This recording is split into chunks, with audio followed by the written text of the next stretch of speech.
Hello and welcome to the Times' Google Hangout, 3 days before the World Cup final. I'm here in Tony Evans' penthouse in Wapping, and I'm joined on the line by Oliver Kay and Matt Dickinson, who are in the same hotel in Sao Paulo, but in separate rooms.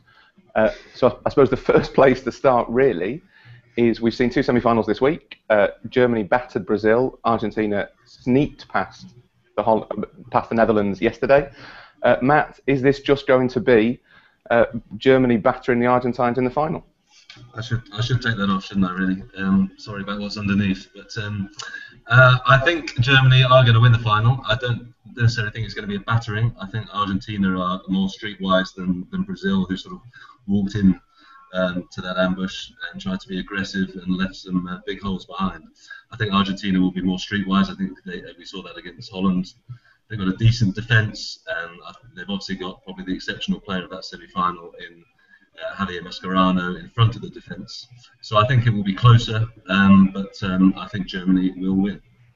Ollie, the perception with Argentina is that if you stop Messi, then you stop the Argentines. The Dutch did that pretty effectively last night. He didn't touch the ball in the penalty area, I think, for about an hour.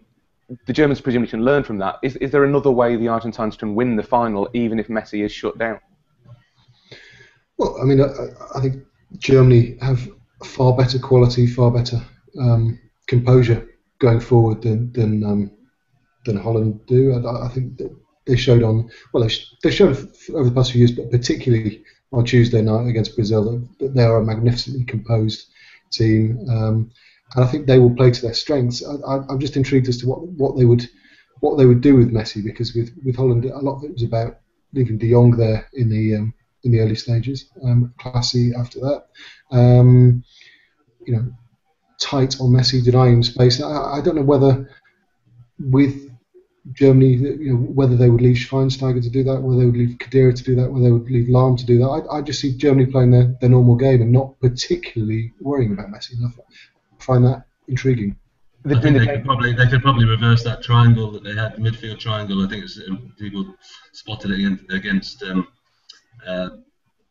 in their victory the other day, that the way they actually reversed the triangle, so they had one player deep and two further forward, and they can simply just turn that around so they have two deep, one further forward, a bit like Holland did last night, where basically the nearest man picks up Messi, you have two guys, and as he drifts across that sort of hole behind Higuain, one of the two deep line midfield players picks him up. I think that's probably the way they'll do it. Maybe play Schweinsteiger and Khedira deep, maybe Cruz further forward, or some combination of those three. But it's not particularly their game in the way that it's De Jong's game, is it? So there would be probably less focus on defence than we saw from Holland. The interesting thing with Argentina is, and I'm stealing this from Twitter, but someone said that it's actually quite an achievement to be as dull as Argentina were last night when you have their array of attacking talent. They do have Higuain, Aguero. These are players who can step up. And Germany, I think, have to be slightly cautious, because if you push too high against the Argentines and you create space for Messi to use, then no matter how much of a better team than Holland you are, then you are putting yourself in danger. You are. That was interesting. A few of us commented on it last night. Messi's body language was interesting. I mean, he seemed to slump a bit in the second half, and certainly into extra time. It's almost as if he'd accepted that Holland had a system that he couldn't sort of get around. I'm not saying he gave up, but sometimes I've seen it a couple of times in this World Cup, and it's harsh to say of a guy who sort of scored a few almost miraculous goals to save his team. But his body language is interesting for. Especially for a captain. I mean, I think we all sensed last night that Mascherano was sort of taken on that role. He was everywhere, tracking back, crucial tackles back in his own box on Robben, then then almost as the main playmaker in midfield as well. And it was as if Mascherano thought, right, I'm going to be the leader of this team. And I say, I'm not writing off Messi saying he's incapable of that, but it's funny how I think his shoulders can slump if he finds himself coming up against a brick wall, as he did a bit last night. When Mascherano gave Messi the captaincy, there's an Argentine tradition that the captain has to give a speech before every game, and Messi's first speech was, right, I'm not doing a speech, let's go and play football, which I think says a lot. And if you saw in the huddle at the start of extra time, it wasn't even Sabella talking, it was Mascherano. He was the outstanding figure. I just wanted to touch on the final itself. Ollie, what sort of final should we expect, particularly in light of the way that the tournament's been refereed so far? Well, I mean, I think the refereeing is an issue. I think both teams' physical approach is an issue. I mean, we saw a final 4 years ago that was probably unlike any World Cup final there's ever been, in that it was thuggery at stage. I mean, everyone will talk about the De Jong tackle, but which should have been a red card. But I think there were 13 yellow cards. I think Howard Webb would probably, with hindsight, have shown his first yellow card earlier. I think at this World Cup we've seen a fairly permissive style of refereeing. We've seen a lot of yellow card tackles go. We've seen a lot of red card incidents get yellow cards, and there has seemed to be this, laissez-faire attitude from referees, and I don't know quite why it's happened, because it hasn't always been for the benefit of the spectacle.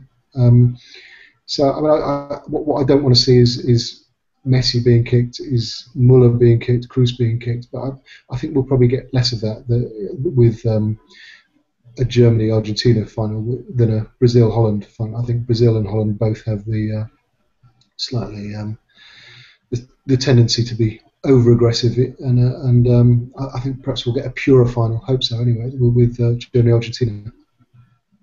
Dicko, any thoughts? Yeah, it's interesting. They've clearly operated to instruction, the referees. There's clearly been diktat from on top that we do not want players suspended, therefore cut down on the cards. I don't think it's ruined the tournament. I don't think it's been a kicking fest. I mean, I seem to be in a minority that didn't think Brazil were thuggish against Colombia. I think there's been little thuggery in this tournament. Honduras was certainly, shall we say, robust, but I don't think it's a tournament that's been marred by kicking.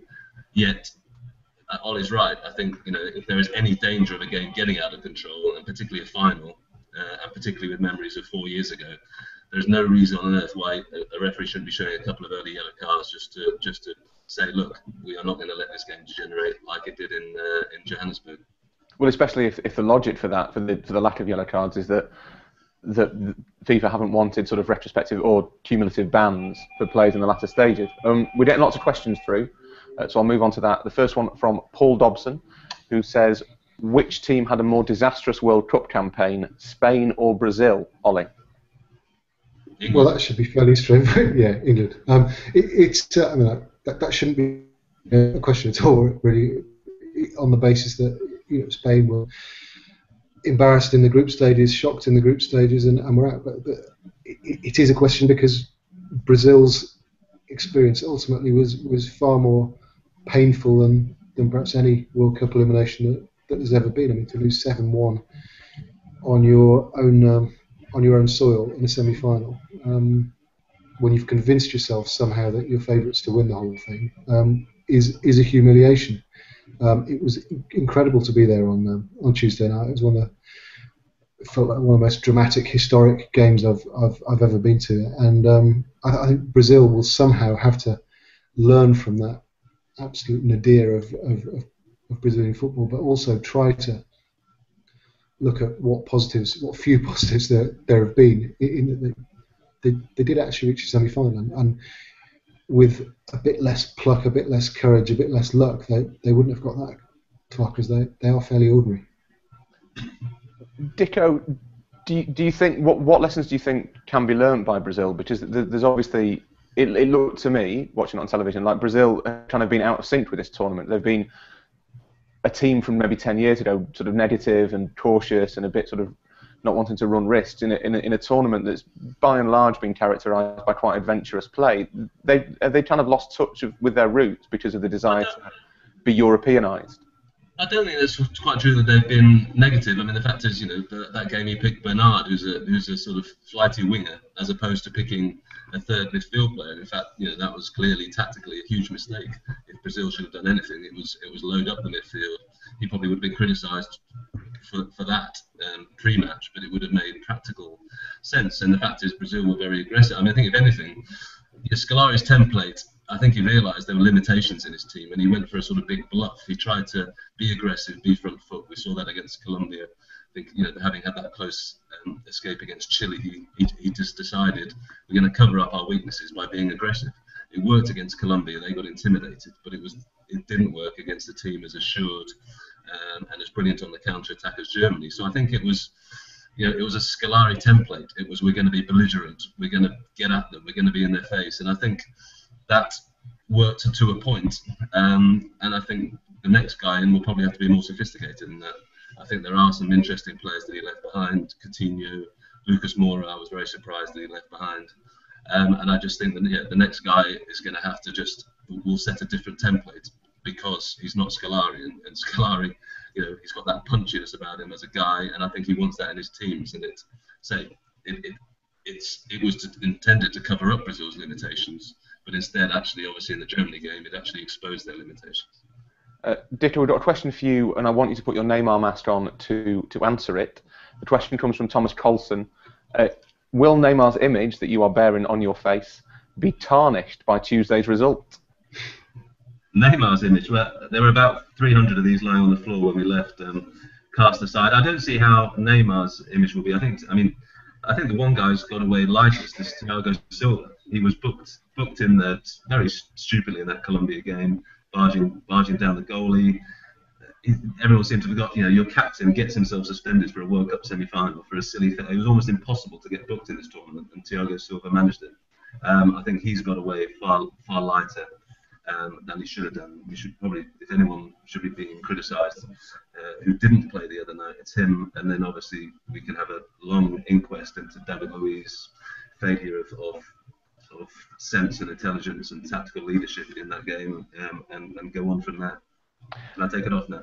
You can indeed. Ollie, I just wanted to ask you on Thiago Silva. I agree with Ditto completely that kind of the irresponsibility of that booking has kind of been left by the wayside, but it kind of bolstered his reputation that throughout this tournament he made David Luiz look like quite a good central defender. If anything, that performance without him showed how much he improves Brazil just by his mere presence.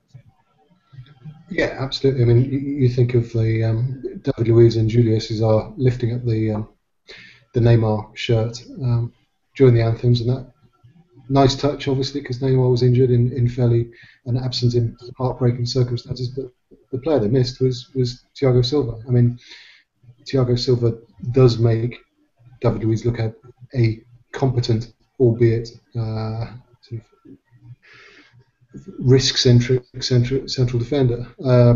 Without him alongside him, I think without John Terry alongside him at times at Chelsea, Luiz has looked an absolute liability, and I know people rail against this sort of lazy notion of Luiz the liability, but when he plays like that, when he's so overly pumped up, and when he's just charging around like a, well, what was the famous Jeffrey Green phrase, like a fire engine chasing the wrong fire, or whatever it was. He is a liability. I thought Tuesday night was one of the most dreadful performances I've ever seen from a supposed top class player, and I would lump a couple of other Brazilians in that category. Another question now from Lorik Haidari, and I'm sorry if I've mispronounced that, who asks, in terms of overall quality, was this World Cup a disappointment? Most of the top teams have underachieved. Nico? I don't think that's quite right. I think there's been mixed bag. I think overall the tournament's been fantastic. I know there seems to be a few people who think that that's just because we've been swanning around Copacabana, and they may have a point. But I think it's been, certainly in comparison to the last tournament, it's blown that one away. That was 5 out of 10. This one is certainly, to me, in the 7, 8, and possibly even higher category. I think we've had historic results. We've had Spain, the end of an era in that absolutely momentous group game, possibly the most momentous group game in decades against Holland. You had the 7-1 in the semi-final. So you got two of the most epic matches. We've had some absolute crackers. Germany against Ghana, the Americans. I mean, there's been some thrillers, thrilling matches as well. And in terms of the top level quality, look, we can always quibble. I think this is the fascination of the World Cup, of trying to see which teams with these players which managers can make them the sum of their parts, and hopefully even more of that. And I think that's been fitful. Argentina have not been great and reached the final. Germany, I think, have always sort of had that extra gear that they could go into, and at least we saw that against Brazil. So they've been decent. I think of the big nations, Italy clearly disappointed. We're not going to call England a big nation, are we? But I think there's been a bit of everything. I think there's been some exceptional performances. I think there's been some exceptional games. Yes, there's been some underachievement, but I think by World Cup standards, by international football standards, this has been a very decent tournament. Ollie, just on that sort of same subject, you can spin that round, can't you? And you can say that maybe the top nations have, or some of the top nations haven't performed as we expected, but some of the middle tier nations have performed way above expectation. Have we seen in this tournament that the gap is coming down a little bit between the kind of the first world and the second world of football? I would certainly agree with that. I mean, if you look at, we can all criticise the FIFA rankings when it suits us, when England are sort of deceptively high, like in the top 10. But if you look at the FIFA rankings over the last few seasons, Belgium, Colombia, Switzerland, etc., have been in the top 10, and that shows that they have been in that sort of category. They've been as good as Italy, Holland,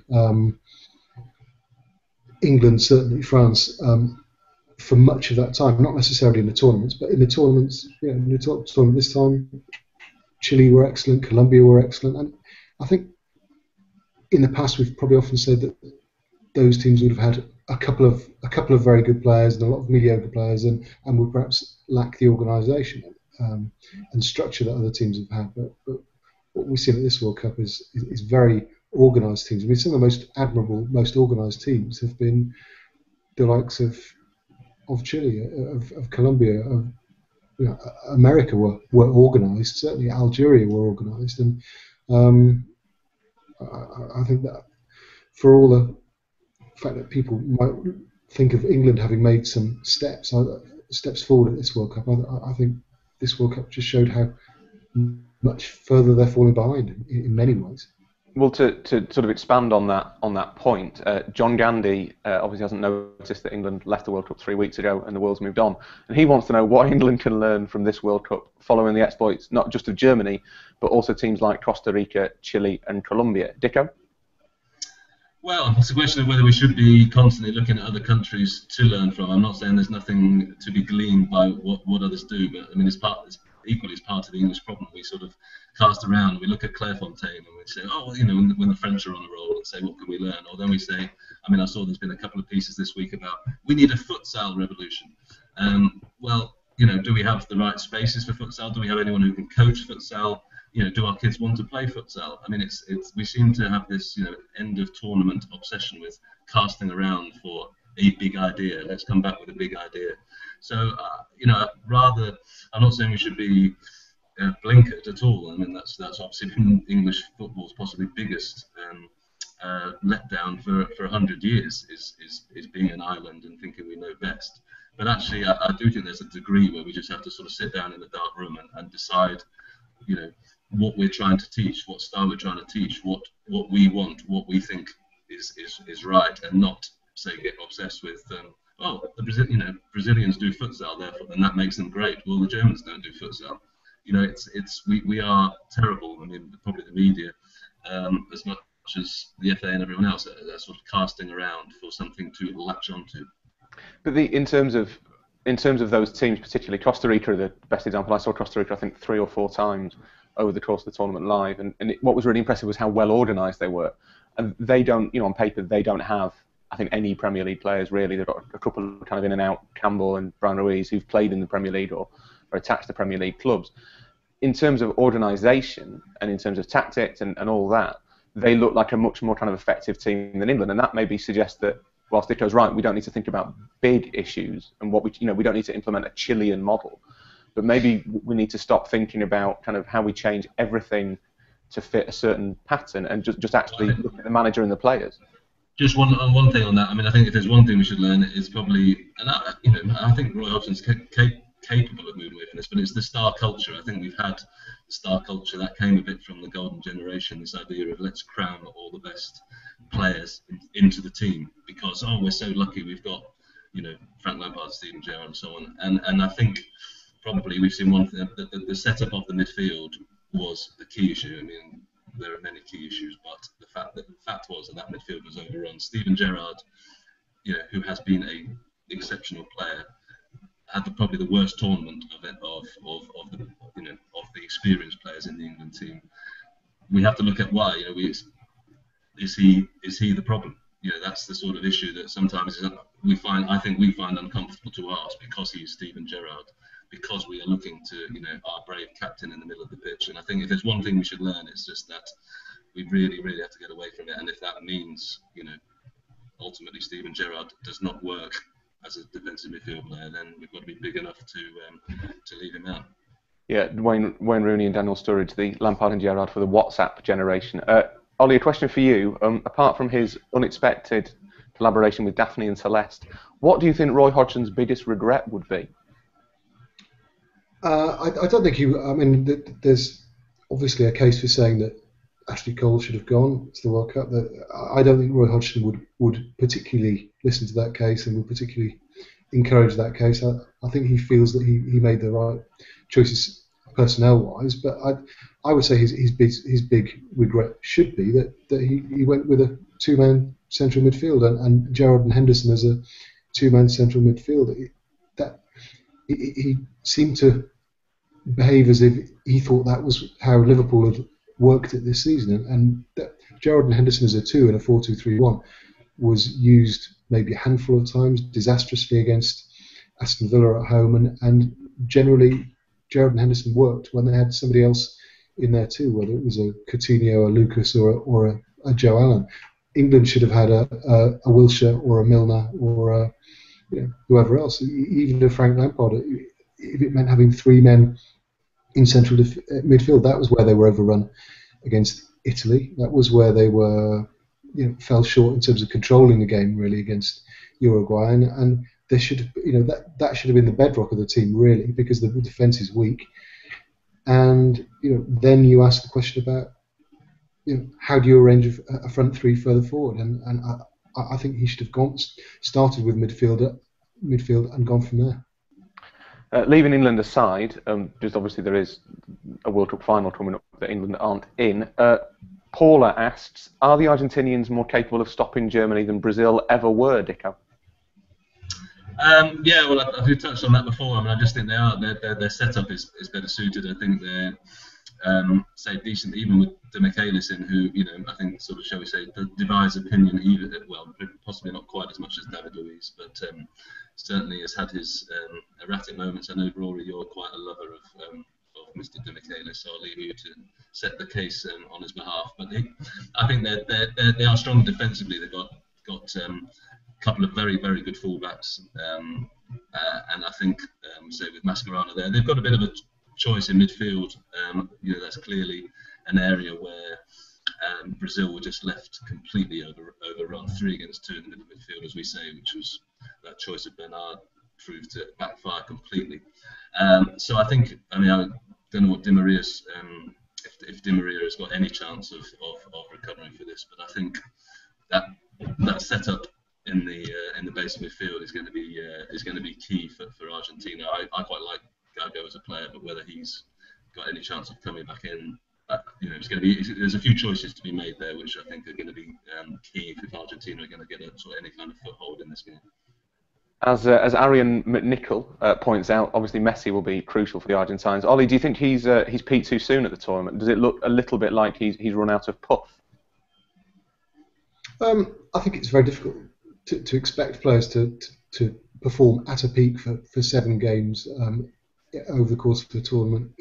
At the end of a long season. Messi's actually not had as long a season as he would normally have had because of his injury, but he has looked a little bit tired. He spoke about the amount of running that he and his teammates have had to do. So maybe there is a sort of slight fatigue issue with him, but I would think he's extremely capable of raising his game on Sunday night. I hope he does. I hope he has one of those great finals, whether Argentina win it or not. I hope that this idea that Messi has to prove himself at all in the World Cup, having done everything that he's done over the past few years. I find that something of a myth personally, but it would be nice to see him nail that argument once and for all, because I think he really is one of the greatest players of all time. Well, it's very kind. But he still won't be Maradona. It's very kind of you, Ollie, to steal my next question. That's really kind of helpful. Do you think that idea that you have to have a great World Cup in fact, I'll throw it to Dicko since you've spoilt it for me, Ollie. Do you think that idea that you have to have a great World Cup to be considered one of the greats is kind of an anachronism now? Because we see the best players playing against the best players every 2 weeks throughout the Champions League, throughout the season.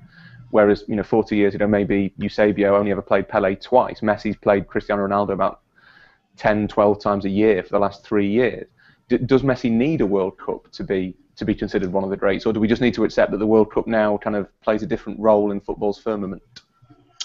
I don't think he needs it to be one of the greats. Absolutely not. I mean, he's in the top 10 players of all time, probably the top 5. Whatever happens in his international career, but clearly the World Cup, of the scale it is, the global scale of it is, provides that opportunity to seize it and to say, I am great. And Diego Maradona sees that as well as any man has done. People, I didn't see Pelé play much, but I've seen enough of Maradona, know enough of 86, and you could throw in 1990 as well to know that this was undoubtedly, certainly I've not come across a better footballer. I still have Maradona, a tiny sliver, the tiniest wafer-thin sliver above Messi, just simply on the fact of his the way he did that single-handedly. He wasn't just an absolutely superb player, but he was the leader of that team in a quite incredible way, a galvanizing, dynamic force. I mean, it was him. He had this life force that I just think is incredible. He's quite a hero of mine, to be honest, Maradona, despite all the obvious. And I think, Messi is a superb technician, but that life force is something that we almost shouldn't look for comparisons. He's not capable of being the icon that Maradona was, and we shouldn't expect that from him. This has gone slightly Jedi, and I wasn't expecting that, to be honest. There is another game, obviously, this week, probably a more important game, not the Europa League qualifiers, but the third place match. And Cuda32 wants to know, do you see much point in the third place match, considering the players don't care about it? Ollie? Ollie may have disappeared. That's interesting. Ollie, I'll answer.